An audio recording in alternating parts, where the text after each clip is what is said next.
ಏನು ಇವರು ನಿಲಯ ಮಿತ್ತಲ್ ಅವರು 2002ರಲ್ಲಿ ಏನು IAS ಅಧಿಕಾರಿ, ಈಗ ಅವರು ಸೆಂಟ್ರಲ್ ಗೌರ್ಮೆಂಟ್ ಅಲ್ಲಿ ಇರ್ಬೋದು, ತಿಪ್ಪೇಸ್ವಾಮಿ ಅವ್ರಿಗೆ ಗೊತ್ತಿರ್ಬೋದು. ಅವರು ಈಗ ಸೆಂಟ್ರಲ್ ಗೌರ್ಮೆಂಟ್ ಅಲ್ಲಿ ಇದ್ದಾರೆ. ಅವರು ಆಕ್ಚುಲಿ ಸುಧಾರಣೆ ತಗೊಂಡ್ಬಂದಿದ್ದು ಬಹಳ ಪ್ರಾಮಾಣಿಕ ಅಧಿಕಾರಿ. ಅವರು ಅವತ್ತೊಂದಷ್ಟು ತೆರಿಗೆ ಪದ್ಧತಿಯನ್ನ, ಸ್ವಯಂ ಘೋಷಿತ ಆಸ್ತಿ ತೆರಿಗೆ ಪದ್ಧತಿಯನ್ನು ತಗೊಂಡ್ಬಂದಾರ. ಅವರು ಆವತ್ತು ಏನಿತ್ತು, ಒಂದು ಸ್ಕ್ವೇರ್ ಫೀಟ್ಗೆ ನೀವು ಅಕ್ರಮ ನೀವು ಕಾನೂನು ಪ್ರಕಾರ ಪ್ಲಾನ್ ತಗೊಂಡು ಕಟ್ಟಿರ್ತಕ್ಕಂಥವ್ರಿಗೆ ಒಂದು ತೆರಿಗೆ, ಅದನ್ನ ನೀವು ಕಾನೂನು ಬಾಹಿರವಾಗಿ ಇಲಿಗಲ್ ಕನ್ಸ್ಟ್ರಕ್ಷನ್ ಮಾಡಿರ್ತಕ್ಕಂಥವ್ರಿಗೆ ಡಬಲ್ ಅಂತೇಳಿ ಮಾಡಿದ್ರು. ಅವ್ರು ಮಾಡಿದ ಉದ್ದೇಶ ಏನು, ಎಲ್ಲರೂ ಸಹ ತೆರಿಗೆ ಈ ಒಂದು ಎಲ್ಲ ಬೆಂಗಳೂರಿನಲ್ಲಿ ಎಷ್ಟು ಆಸ್ತಿಗಳಿದ್ದಾವೆ ಅಷ್ಟು ತೆರಿಗೆ ವ್ಯಾಪ್ತಿಗೆ ಬರಬೇಕು ಅಂತೇಳಿ ಅವರು ಒಂದು ಸದುದ್ದೇಶದಿಂದ ತಗೊಂಬಂದ್ರು. ಅವರು ಹೋದ ನಂತರ ಎಷ್ಟೆಲ್ಲ ಸರ್ಕಾರಗಳು ಬಂದಿದ್ದಾವೆ, ಇದುವರೆಗೂ ಸಹ ಯಾವ ಸರ್ಕಾರಗಳು ಬೆಟರ್ಮೆಂಟ್ ತಗೊಂಡಿಲ್ಲ. ಈಗ ಇವ್ರು ಹೇಳ್ತಾರೆ ಏಕಾತ ಮಾಡಿರೋದನ್ನ, ಅದು ವಿಶೇಷವಾಗಿ ಆಶ್ಚರ್ಯ ಏನಪ್ಪಾ ಅಂತಂದ್ರೆ, ಇದುವರೆಗೂ ಸಹ ನೀವು ಯಾವುದೇ KMC ಕಾಯ್ದೆಯಲ್ಲಿ ಇರಲಿ ಅಥವಾ BBMP ಕಾಯ್ದೆಯಲ್ಲಿ ಇರಲಿ ಅಥವಾ ಈಗ ಗ್ರೇಟರ್ ಬೆಂಗಳೂರು ಅಂತ ಏನು ಮಾಡಿದಾರಲ್ವಾ ಅದರಲ್ಲಾಗ್ಲಿ ಯಾವುದೇ ಕಾರಣಕ್ಕೂ ಎಲ್ಲೂ ಸಹ A ಮತ್ತೆ B ಅಂತ ಯಾವುದೇ ಕಾನೂನಿಲ್ಲ. ಖಾತಾ ಅಂತಿದೆ, A ರಿಜಿಸ್ಟರ್ B ರಿಜಿಸ್ಟರ್ ಅಂತಿತ್ತು. ಹಿಂದೆ ತೆರಿಗೆ ಪದ್ಧತಿಗೋಸ್ಕರ 7 ನಗರಸಭೆ ಇದ್ದಂಥ ಸಂದರ್ಭದಲ್ಲಿ A ರಿಜಿಸ್ಟರು B ರಿಜಿಸ್ಟರ್ ಅಂತ ಮಾಡಬೇಕು ಅಂತ ಹೇಳಿದ್ರು. ಆ A ರಿಜಿಸ್ಟರು B ರಿಜಿಸ್ಟರ್ ಏನಿತ್ತಲ್ವಾ, ಅಂದ್ರೆ ನೀವು ಏನು ಬೆಟರ್ಮೆಂಟ್ ಕಟ್ಟಿ ನೀವು ಏನು ಪ್ಲಾನ್ ಸ್ಯಾಂಕ್ಷನ್ ತಗೊಂಡಿರ್ತೀರಿ ಅದು A ರಿಜಿಸ್ಟರ್ ಅಲ್ಲಿ ಎಂಟ್ರಿ ಆಗ್ಬೇಕಾಗಿತ್ತು. ಬೆಟರ್ಮೆಂಟ್ ಕಟ್ಟದೆ ನೀವೇನಾದ್ರೂ ತೆರಿಗೆನ ಅದಕ್ಕೆ B ರಿಜಿಸ್ಟರ್ ಅಲ್ಲಿ ನೀವು ಎಂಟ್ರಿ ಮಾಡಬೇಕಾಗಿತ್ತು. ಆದ್ರೆ ಇದನ್ನ ಈ ಎಲ್ಲ AROಗಳು ಮತ್ತೆ RIಗಳು ರೆವಿನ್ಯೂ ಆಫೀಸರ್ಸ್ ಏನಿದ್ರು ಇದನ್ನೇ A ಮತ್ತೆ B ಖಾತಾ ಅಂತ ಹೇಳಿ ಮಾಡ್ಬಿಟ್ರು. A ಖಾತಾ ಮತ್ತೆ B ಖಾತಾ ಅಂತಂದ್ರೆ ಯಾವ್ದಾದ್ರೂ ಆಕ್ಟಲ್ಲಿ, ಮುನ್ಸಿಪಲ್ ಆಕ್ಟಲ್ಲಿ ಇರಲಿ ಅಥವಾ ಈಗೇನು ರಾಜಪತ್ರ ಹೊಡ್ಸಿದಾರಲ್ಲ, ನನಗೆ ಆಶ್ಚರ್ಯ ಆಗಿದೆ ಅಂದ್ರೆ ಕ್ಯಾಬಿನೆಟ್ ಅಲ್ಲಿ ಇದನ್ನ ತೀರ್ಮಾನ ಮಾಡಿ ಇದಕ್ಕೆ ಬಂದು ಪತ್ರಕರ್ತರಿಗೆ ಬ್ರೀಫ್ ಮಾಡಿದ್ದು ಕಾನೂನು ಸಚಿವರು SK ಪಾಟೀಲ್ ಸಾಹೇಬರು. ಏನಾದ್ರೂ ಕನಿಷ್ಠ ಅವ್ರು ಯಾರು ಅಡ್ವೈಸ್ ಆದ್ರೂ, ಯಾರು ಇವಾಗ ಅಡ್ವೊಕೇಟ್ ಜನರಲ್ ಇನ್ನೊಬ್ರು ಮತ್ತೊಬ್ರು ಇರ್ತಾರೆ, ಅದನ್ನ ಕೇಳ್ಕೊಬೇಕಾಗಿತ್ತು. ಆದ್ರೆ ಇಡೀ ಬೆಂಗಳೂರಿನ ಜನತೆಗೆ ಮಂಕು ಬೂದಿಯನ್ನ ಏರಿಸ್ತಾ ಇದ್ದಾರೆ.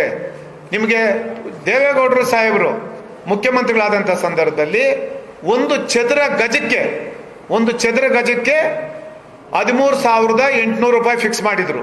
ಅಂದ್ರೆ ಒಂದು 30-40 ಸೈಟ್ಗೆ 14,000 ರೂಪಾಯಿಯಲ್ಲಿ ನಿಮಗೆ ಖಾತಾ ಆಗ್ತಾ ಇತ್ತು. ಅದಾದ ನಂತರ ಸಿದ್ದರಾಮಣ್ಣವರು ಸರ್ಕಾರ ಬಂದಂಥ ಸಂದರ್ಭದಲ್ಲಿ ಅವರು ಅದನ್ನ ದುಪ್ಪಟ್ಟು ಮಾಡಿದ್ರು. ಬಹಳಷ್ಟು ಜನ ಕೋರ್ಟ್ಗೆ ಹೋದ್ರು. ಕೋರ್ಟ್ಗೆ ಹೋದಂಥ ಸಂದರ್ಭದಲ್ಲಿ ಏನಾಯ್ತು, ಇದನ್ನ ನೀವು ಇನ್ನೊಂದ್ಸತಿ ಪರಿಶೀಲನೆ ಮಾಡಿ ಅಂತ ಹೇಳಿದ್ರು. ಆಗ ಅದನ್ನ ಕಡಿಮೆ ಮಾಡಿದ್ರು. ಮತ್ತೆ ಕೋರ್ಟ್ಗೆ ಹೋಗಿ ಪರಿಶೀಲನೆ ಮಾಡಿ ಅಂತ ಹೇಳಿದಾಗ ಅದನ್ನ ಕಡಿಮೆ ಮಾಡಿದ್ರು. ಆದ್ರೆ ಈಗ ನೀವು ನೋಡ್ಬೇಕಿದ್ರಲ್ಲಿ ಆಶ್ಚರ್ಯ ಏನಪ್ಪಾ ಅಂತಂದ್ರೆ, ಒಂದು ಈಗಾಗಲೇ ನಾನು ಎಕ್ಸಾಂಪಲ್ ಕೃಷ್ಣ ಬೈರೇಗೌಡರು ಹೇಳಿದೆ. ಆಂಧ್ರದಿಂದ ಯಾರೋ ಬಂದ್ರು, ಅವರು A ಖಾತಾನೂ ಇಲ್ಲ B ಖಾತಾನೂ ಇಲ್ಲ. ಅವ್ರೆಲ್ಲರೂ ಸಹ ರಾಜಾರೋಷವಾಗಿ 5 ಫ್ಲೋರು 6 ಫ್ಲೋರು ಬಿಲ್ಡಿಂಗ್ಗಳು ಕಟ್ಟಿದ್ದಾರೆ. ಎಲ್ಲವನ್ನೂ ಸಹ ಬೆಂಗಳೂರು ನಗರದಲ್ಲಿ ನೀವು 100% ಅಲ್ಲಿ ಒಂದು 5% ಜನ ಪ್ರಾಮಾಣಿಕವಾಗಿ ಸೆಟ್ ಬ್ಯಾಕ್ ಬಿಟ್ಟು ಕಟ್ಟಿರ್ಬೋದು. ಇನ್ನೆಲ್ಲ 95% ಆ ಯಾವ ಆಸ್ತಿಗಳು ಸಹ ಸೆಟ್ ಬ್ಯಾಕ್ ಬಿಟ್ಟಿಲ್ಲ. 100% ವೈಲೇಷನ್ ಮಾಡಿದ್ದಾರೆ. ನೀವೇ ಕಾಯ್ದೆ ಮಾಡಿದ್ದೀರಿ 50% ಬಿಲೋ ಇದ್ರೆ ಅದನ್ನ ಸಕ್ರಮ ಮಾಡ್ಬೋದು, 50% ಎಬವ್ ಇದ್ರೆ ಅದನ್ನ ಸಕ್ರಮ ಮಾಡ್ಲಿಕ್ಕೆ ಆಗೋದಿಲ್ಲ ಅಂತ. ಹಾಗಾದ್ರೆ ಇವನ್ನೆಲ್ಲ ಯಾವ ನೀವು ಇದಿಟ್ಕೊಂಡು ಮತ್ತೆ ಅದನ್ನೆಲ್ಲ ನೀವು ಸಕ್ರಮ ಮಾಡ್ತೀರಿ ಅದು ನಮಗೆ ಗೊತ್ತಿಲ್ಲ. ಈಗಲೂ ಅದು ಕೇಸು ಸಹ ಪೆಂಡಿಂಗ್ ಇದೆ. ಎರಡನೇದು ಏನಪ್ಪಾ ಅಂತಂದ್ರೆ, ಈಗ ಮಿಟ್ಕನಹಳ್ಳಿ ಆ ಭಾಗಲೆಲ್ಲನೂ ಇವಾಗ ಖಾತಾ ಕೊಟ್ಟರು.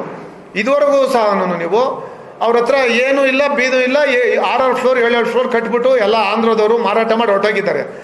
ಈಗ ತಗೊಂಡಿರೋ ಪರಿಸ್ಥಿತಿ ಏನು ಬೆಂಗಳೂರು ನಗರದಲ್ಲಿ? ನಾನು ಹೇಳ್ತಾ ಇದ್ದೇನೆ, ಬೆಂಗಳೂರು ನಾಗರಿಕರಿಗೆ ಇದು ನಿಜಕ್ಕೂ ಸಹ ಗೊತ್ತಾಗ್ತಾ ಇಲ್ಲ ಇವ್ರು ಏನ್ ಮಾಡ್ಲಿಕ್ಕೆ ಹೊಟ್ಟಿದ್ದಾರೆ ಅಂತೇಳಿ. ನಾನು ಹೇಳ್ತಾ ಇದ್ದೀನಿ, ಬೆಂಗಳೂರು ನಾಗರಿಕರು ಎಚ್ಚೆತ್ಕೊಳ್ದೆ ಹೋದ್ರೆ ನೀವೇನು ಮಧ್ಯಮ ವರ್ಗದ ಜನ, ವಿಶೇಷವಾಗಿ ಬಡವರಿದ್ದಾರೆ, ಒಂದು 30-40 ಸೈಟ್ಗೆ ಇವಾಗ ಆದೇಶ ಮಾಡಿರ್ತಕ್ಕಂಥದ್ದು ನಿಮ್ಗೆಲ್ಲ ದಾಖಲೆ ಕೊಡ್ತೀನಿ. ಮಾಡಿದ್ದಾರೆ. ಎಷ್ಟು ಮಾಡಿದ್ದಾರೆ ಗೊತ್ತಾ? 13,800 ರೂಪಾಯಿ ಇದ್ದಿದ್ದನ್ನ ಇವರು 1 ಸ್ಕ್ವೇರ್ ಫೀಟ್ಗೆ ಈಗ ಅದನ್ನ ಯಾವ ರೀತಿ ಅದನ್ನು ಫಿಕ್ಸ್ ಮಾಡಿದ್ದಾರೆ ಅಂತಂದ್ರೆ, ಗೈಡ್ಲೈನ್ಸ್ ವ್ಯಾಲ್ಯೂ ಇದೆಯಲ್ಲ, ಸಬ್ ರಿಜಿಸ್ಟರ್ದು ಗೈಡ್ಲೈನ್ಸ್ ವ್ಯಾಲ್ಯೂ ಪ್ರಕಾರ ನೀವು 3,000ದಿಂದ 5,000 15,000 ರೂಪಾಯಿವರೆಗೂ ಇದೆ. ಮಿನಿಮಮ್ 5,000 ರೂಪಾಯಿ ಅಂತ ಹಾಕೊಂಡ್ರೆ ನೀವು ಒಂದು 30-40 ಸೈಟ್ಗೆ ಮಿನಿಮಮ್ 3 ಲಕ್ಷ ರೂಪಾಯಿಯಿಂದ 6 ಲಕ್ಷ ರೂಪಾಯಿ ತನಕ ನೀವು ಕಟ್ಟಬೇಕಾಗ್ತದೆ. ಮಿನಿಮಮ್ 3 ಲಕ್ಷದಿಂದ 6 ಲಕ್ಷ ರೂಪಾಯಿ ಯಾವುದಕ್ಕಿದು ಒಂದು 30-40 ಸೈಟ್ಗೆ. ಆದರೆ ಏನಿವತ್ತು ಬೆಟರ್ಮೆಂಟ್ ಟ್ಯಾಕ್ಸ್ ಇವ್ರು ಏನು ಫಿಕ್ಸ್ ಮಾಡಿದಾರಲ್ಲ, ಇದುವರೆಗೂ ಸಹ ನೀವು 2002 2003 ಏನು ಸ್ಟಾಪ್ ಆಯ್ತಲ್ಲ ಬೆಟರ್ಮೆಂಟು, ಆ ಬೆಟರ್ಮೆಂಟ್ ಸ್ಟಾಪ್ ಆದ್ಮೇಲೆ BBMP ಇಷ್ಟು ವರ್ಷ ಆಯ್ತಲ್ಲ 2003 2025 ನೀವು ಎಷ್ಟು ಜನ ಬಿಲ್ಡಿಂಗ್ಗಳು ಕಟ್ಟಿರ್ಬೋದು, ಅವ್ರು ಯಾರಿಗೂ ಸಹ ಖಾತಾ ಮಾಡ್ಕೊಡ್ಲಿಲ್ಲ. ಖಾತಾ ಯಾಕೆ ಮಾಡ್ಕೊಡ್ಲಿಲ್ಲ ಅಂತಂದ್ರೆ, ಕನ್ವರ್ಷನ್ ಆದವ್ರಿಗೆ ಮಾತ್ರ ಇವರು ಬೆಟರ್ಮೆಂಟ್ ಕಳ್ಸ್ಕೊಳ್ತಾ ಇದ್ರು.